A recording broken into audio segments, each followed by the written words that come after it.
Ba'zi she'rlar qalbni jim tinglashga chorlaydi. Ba'zi misralar esa inson ruhiga taskin beradi. O'zbek she'riyatida ana shunday samimiy va ta'sirchan ijodi bilan xalq qalbidan joy olgan shoiralardan biri Halima Xudoyberdiyevadir.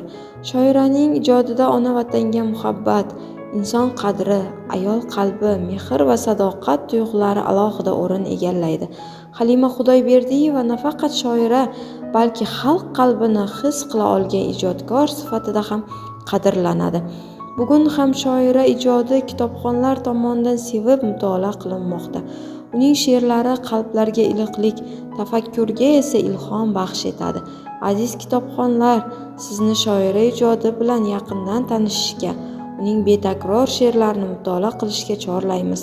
Kitob o'qish ma'naviyat va bilim sari ochilgan bebaho yo'ldir. Barchangizni Quyuchirchiq tuman axborot kutubxona markaziga taklif etamiz.